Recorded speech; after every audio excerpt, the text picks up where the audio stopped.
Pemirsa, sejumlah rumah sakit nakal diduga memanipulasi data kematian pasien di kala pandemi corona. Pasien yang semestinya meninggal karena penyakit lain diklaim sebagai pasien meninggal karena COVID-19. Mengapa?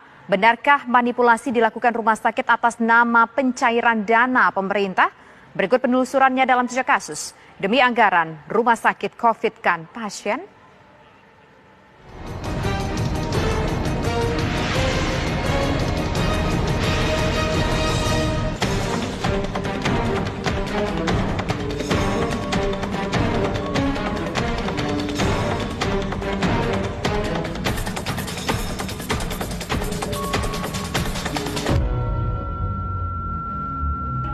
Dugaan adanya rumah sakit nakal yang merubah status penyakit kondisi pasien non-COVID-19 menjadi positif menuai tanda tanya besar.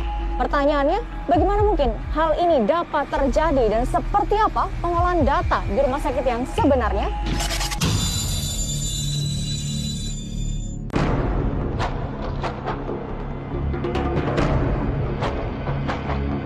Tak putus di Rundung Malang, Zulkardi warga Pekanbaru Riau tengah bersedih kehilangan anggota keluarganya, W, yang dikabarkan terkena virus corona.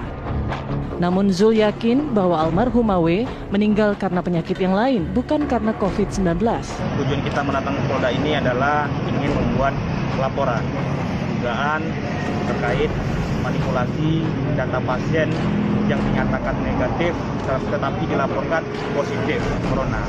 Dan hari ini saya selaku korban, keluarga, dan juga ditambah dengan data pendukung beberapa korban yang diperlakukan sama hal seperti ini. Jadi di sini kuat tidak ada unsur salah input, tetapi sangat jelas di sini adalah unsur kesengajaan.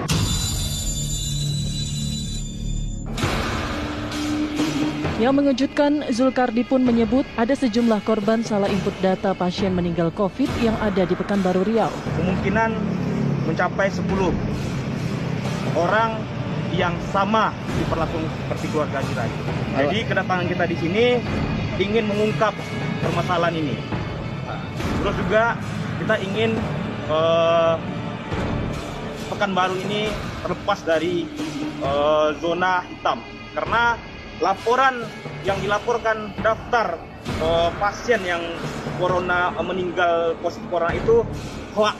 Kita ada datanya, dan ini akan kita berikan kepada penegak hukum ini Polda Riau. Kalau satu saja yang salah info tidak apa-apa, ini lebih dari satu. Ini lebih dari satu. Jadi di sini kuat dugaan ada permainan, ada mafia di balik bencana COVID-19 yang ada di Riau ini.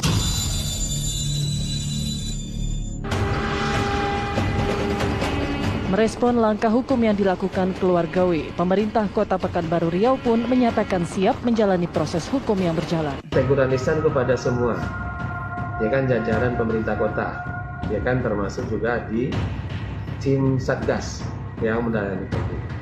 Tentu kita lebih cermat dan lebih hati-hati lagi di dalam memberikan pelayanan, apalagi dalam pencatatan data-data.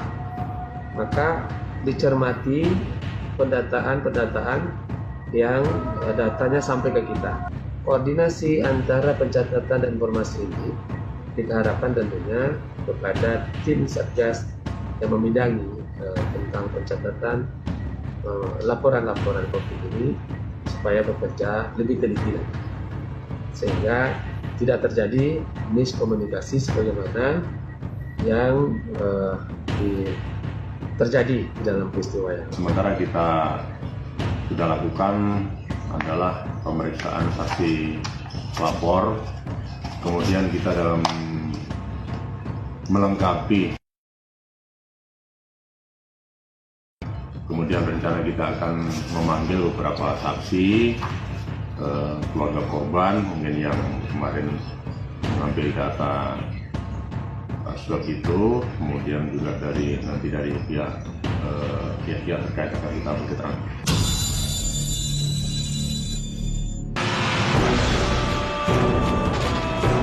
Lantas, mengapa rumor rumah sakit nakal yang memanipulasi data pasien COVID-19 demi mendapat anggaran dari pemerintah kerap berhembus kala pandemi corona? Jika ada informasi seperti itu, yang perlu perjelas itu adalah fakta-fakta dan bukti-bukti ya yang ada.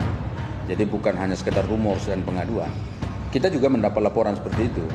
Nah, karena itulah fakta-fakta dan bukti-bukti itu menjadi sangat penting untuk bisa kita tindak lanjuti. Dan kita juga bisa menekan dalam tanda petik nih Kementerian Kesehatan untuk menertibkan ya rumah-rumah sakit yang melakukan tindakan seperti itu. Saya kira untuk pengawasan yang dilakukan oleh Kementerian Kesehatan dan juga jajarannya sampai dengan Dinas Kesehatan harus ditingkatkan terhadap rumah sakit yang memang terindikasi ada melakukan fraud ataupun penyalahgunaan data dalam hal klaim untuk pasien COVID-19 di semua rumah sakit, baik itu rumah sakit swasta maupun rumah sakit. Benarkah dugaan kelalaian yang dilakukan pihak rumah sakit adalah bentuk kesengajaan? Mengingat dengan klaim pasien positif COVID-19, rumah sakit bisa mendapat anggaran 90 juta rupiah. Mari kita sama-sama kita sama-sama untuk menelaah apakah kasus itu adalah masalah kasus yang sebenarnya atau kasus yang perlu dikonfirmasi. Nah, kita sebetulnya membuka diri loh. Kalau misalnya ada masyarakat yang merasa bahwa aduh saya di-COVID-kan. Saya menduga sih satu ya, paling sering adalah masalah komunikasi.